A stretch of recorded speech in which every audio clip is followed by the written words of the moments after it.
अगर कोई भोजन है, क्या है, तो उसका नाम है धर्म। मात्र 65 क्वेश्चन है, 65 क्वेश्चनों में ही सारे क्वेश्चन आना है, ज़्यादा नहीं है।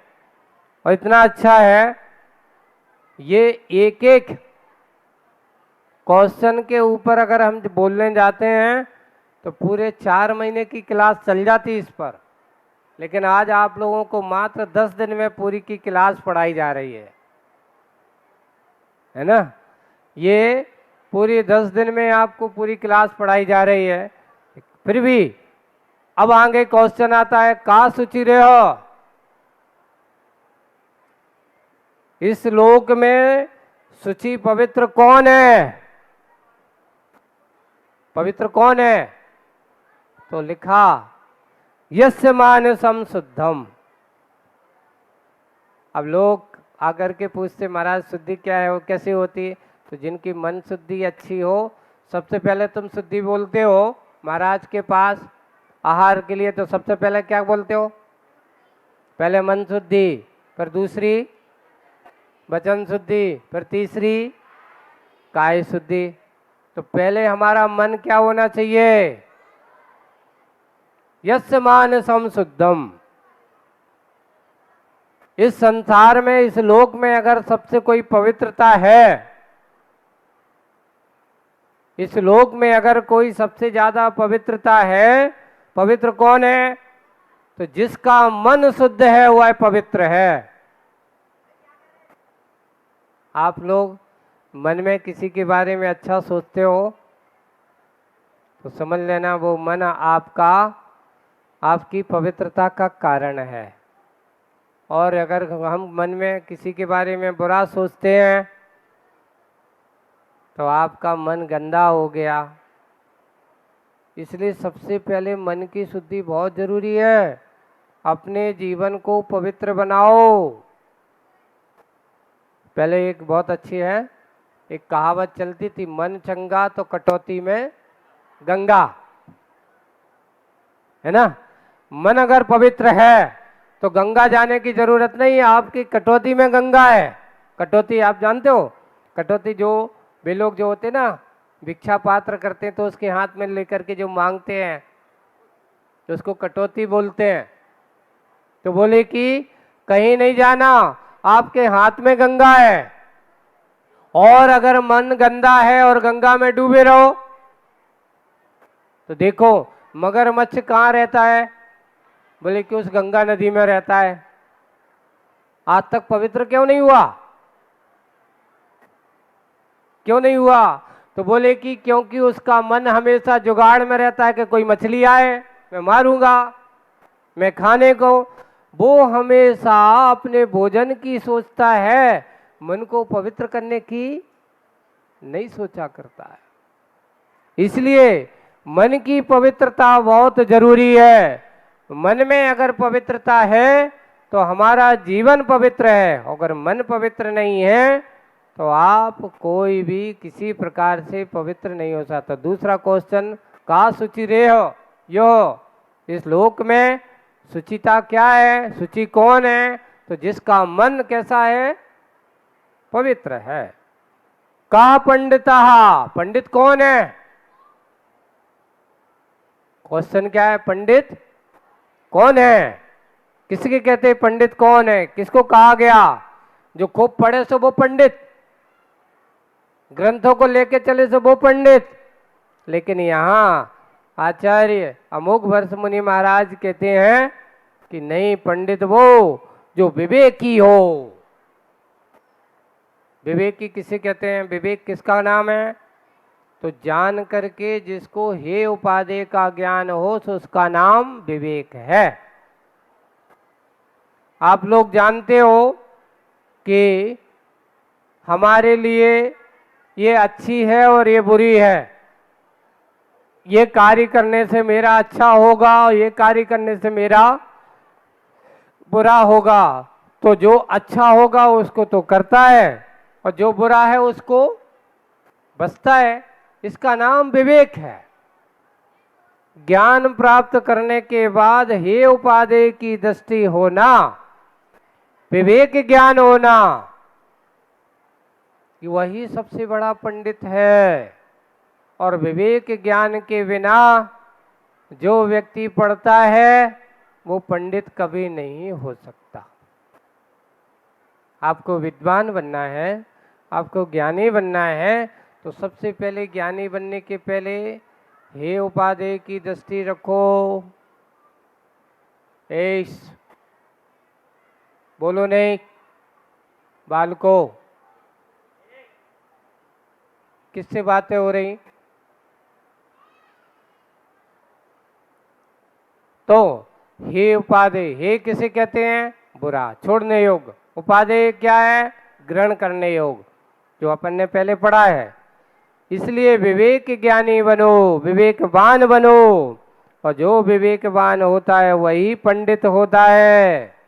आप भी पंडित बन सकते हो कि नहीं? अरे भाई, मुझे इतना याद है महाराज कि भगवान ने कहा है कि तू आत्महित करना चाहे तो विषय कसाय और पापों से बच। कसाय करना अच्छी बात है कि बुरी बात है? तो इतना है कि बुरी बात है। लड़ना अच्छी बात है कि बुरी बात है? बुरी बात है। इसलिए ये उपादेय की दृष्टि हमेशा रखना, ये वही पंडित है। और अगला प्रश्न, किम, जहर क्या है? ओहो, चौथा प्रश्न। इसमें कितने प्रश्न हैं आज? 4। पहला प्रश्न है मोक्ष मार्ग का भोजन क्या है? उत्तर है धर्म। फिर पूछा गया इस लोक में कौन पवित्र है? जिसका मन शुद्ध है। तीसरा क्वेश्चन है पंडित कौन?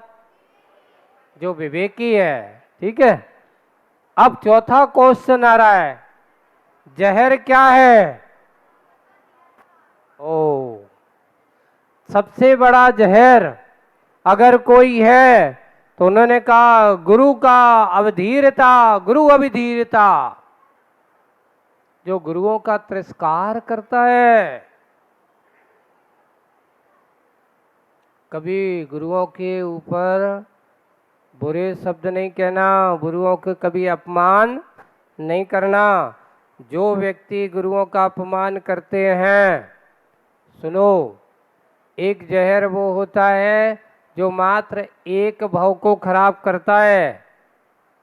जैसे कि किसी ने सर्प के काट दिया, मर गया, ये सर्प का जहर उतना खतरनाक नहीं है। किसी ने कोई जहर पाइजन खा लिया, पाइजन खाने में आ गया, मर गया, ये उतना खतरनाक नहीं है, एक भाव।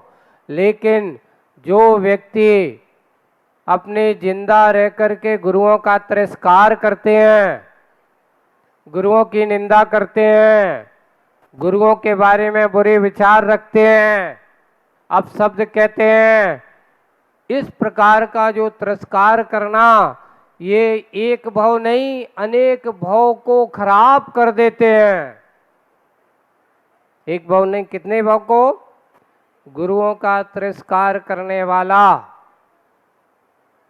आपको एक कथा मिलती है श्रीपाल चरित्र में, लिखा है कि श्रीपाल ने अपने पूर्व भाव में एक बार एक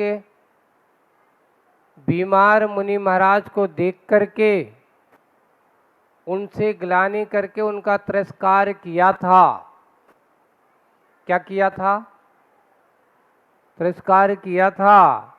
उसी का परिणाम था। और उसके साथ में कितने? उनके साथ में, क्योंकि बहुत सारे 700-800 ने बहुत सारे लोग थे, उन्होंने उनका समर्थन किया। नेता कौन था? श्रीपाल। और उनके साथ कभी कभार कुछ लोग क्या करते हैं, जब कोई बुरा कर रहा हो तो उसके साथ बुरा करने वाले, गाली देने वाले और भी बहुत सारे लोग भी क्या हो जाते हैं, उसके गाली देने वाले। आप भी समर्थन करने लग जाते हो।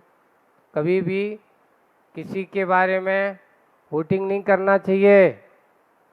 किसी के बारे में बुरा नहीं करना चाहिए, गाली गलौज नहीं करना चाहिए, गाली गलौज देने का साथ नहीं देना चाहिए। उस राजा श्रीपाल के बारे में सुनने में आया कि पूर्वों में उन्होंने एक मुनि महाराज के ऊपर उनको भांड शब्द, अपशब्द ऐसे कहे, तिरस्कार किया था।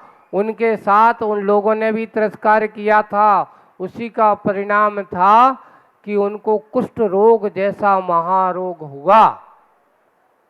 और उसके साथ में उस नगर में सारे के सारे वही जीव वहीं एक साथ मिल गए, सारे के सारे कोढ़ी बने। इसलिए कभी गुरुओं का क्या नहीं करना चाहिए, तिरस्कार नहीं करना चाहिए। बात समझ में आई? हाँ, इसलिए कभी भी अपशब्द नहीं बोलना, कभी भी गंदा नहीं बोलना। अगर बन सके, अगर आपको ऐसा लगता है कि ये कुछ करें तो मौन रह जाना, या सामने जाकर के उनके साथ अच्छे से विनय के साथ, महाराज मुझे आपकी ये बात अच्छी नहीं लगी लेकिन गाली मत देना।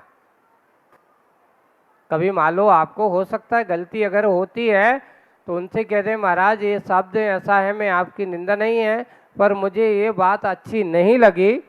लोगों से अच्छे विनय के साथ और उनको बड़े सावधानी के साथ कह देना, लेकिन निंदा की दृष्टि से मत कहना। अगर हम निंदा की दृष्टि करते हैं तो उस गुरुओं के ऊपर इस प्रकार के करते हैं। एक और है कि लिख कहते हैं जो गुरुओं की इस प्रकार की दशा, तो आचार्य पद्मनंदी महाराज ने पद्मनंदी विंशतिका में लिखा है कि जो व्यक्ति गुरुओं की निंदा करते हैं, उन्हें देख करके घृणा करते हैं, अगले भाव में ऐसे व्यक्ति क्या करते हैं, उनको दिन में दिखाई नहीं देता। उनको दिन में क्या नहीं दिखाई देता? जैसे उल्लू को दिन में दिखाई रात के अंधेरे में दिखाई देता है, दिवांध हो जाते हैं। दिन में देखे सूर्य प्रकाश में भी जिनको आनंद नहीं आता, दिखाई नहीं दे, ऐसे उल्लू जैसे क्या बन जाते हैं हम। ऐसा ना हो, इसलिए कभी भी गुरुओं के छत्र छाया में रहो, उनको कभी भी बुरा मत सोचो। अब अगली कारिका के बारे में इस प्रकार आज के 4 क्वेश्चन हुए इस कारिका के। अगली 6वें नंबर की कारिका को और पढ़ते हैं अपन, क्योंकि अपन को इन पूरे शिविर के दौरान इसको पूरा 29 कारिकाएं, 29 कारिका में आज अपन पढ़ेंगे। तो आगे 6वें नंबर की कारिका पेज नंबर 15 निकालेंगे। किम संसारे सारम बहुसोपि विचिंतमान मिदमेव मिदमेव। हाँ, मनुजेषु दृष्ट तत्वम सुपरहिताय योद्यतम जन्म। किम संसारे सारम बहुसोपि विचिंतमान मिदमेव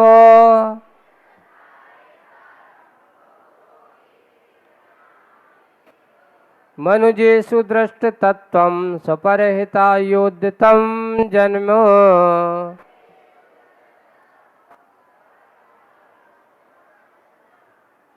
देखो इस संसार में सारम किम, सारभूत क्या है।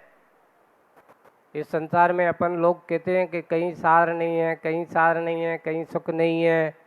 नहीं, इस संसार में भी सार आप लोगों को मिल सकता है। तो क्या है? एक ही आंसर, इसका आंसर उत्तर बहुत बड़ा है। प्रश्न छोटा है पर उत्तर बहुत बड़ा है।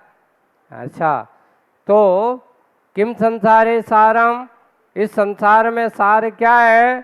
तो बहुशापि, बहुत बार भी, विचिंतमानम, विचिंतन चिंतन करते हुए, इदम युव, यही है कि मनुजेषु जन्मः। सबसे बड़ी बात क्या है? सारभूत बात क्या है? कि मनुष्य जन्म को पाकर, पहला क्या दुर्लभ चीज अगर है तो मनुष्य जन्म को पाना। पाकर दृष्ट तत्वम तत्वदर्शी होते हुए, यानी 7 तत्वों को अच्छे से जान करके उनको समझ लेना। तत्व कितने होते हैं, कौन कौन से? ये नहीं, तत्व पूछा है मैंने। तत्व देखो, ये द्रव्य नहीं पूछा। देखो ऐसा नहीं, जीव पुद्गल नहीं कहना। जीव, अजीव, आश्रव, बंध, संबर, निर्जरा, मोक्ष। जब आपसे तत्व की बात कहें तो ऐसा बोलना। जब हम आपसे कहें कि द्रव्य कितने होते हैं, तो फिर यहाँ से बताना जीव, पुद्गल, धर्म, अधर्म, आकाश और काल, ये 6 द्रव्य होते हैं। और तत्व कितने होते हैं? 7 होते। देखियो, द्रव्य में भी जीव है और तत्व में भी जीव है। अंतर क्या है आप लोग पूछें तो देखो, परिभाषा का अंतर है, बाकी जीव में और द्रव्य में कोई अंतर नहीं है। आगे इसमें कहा तस्य भावम तत्वम, जिसका जो भाव है उसका नाम तत्व है। जिसका जो भाव है उसका नाम तत्व है। और द्रव्य कति द्रव्यति दूष्यति, जो ऐसे द्रव्यों से ज्ञान आदि गुणों से युक्त है उसका नाम द्रव्य है। उससे वान है, गुणों से युक्त है। तो ऐसा जिसका जो भाव है, कथन की शैली जीव और द्रव्य में अंतर एक ही है, पर गुणों की अपेक्षा एक में पर्याय की मुख्यता होती है और एक में गुणों की मुख्यता होती है। तत्व में गुणों की मुख्यता है और द्रव्य में पर्याय की मुख्यता होती है। यही अंतर है द्रव्य और गुण में, ये हमेशा याद रखना। तो मनुष्य जन्म पा करके तत्वदर्शी होना, जो जैसा है वैसे रूप में जानना, यही तत्वदर्शी है। पुद्गल को पुद्गल के रूप में जानो तो आश्रव को आश्रव के रूप में जानो, बंध को बंध के रूप में जानो, है ना।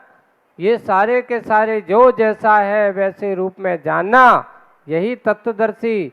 और तत्वदर्शी होकर के स्वपर हिताय, स्वपर के हित के लिए उद्यतम, यही संसार का सबसे बड़ा सार है।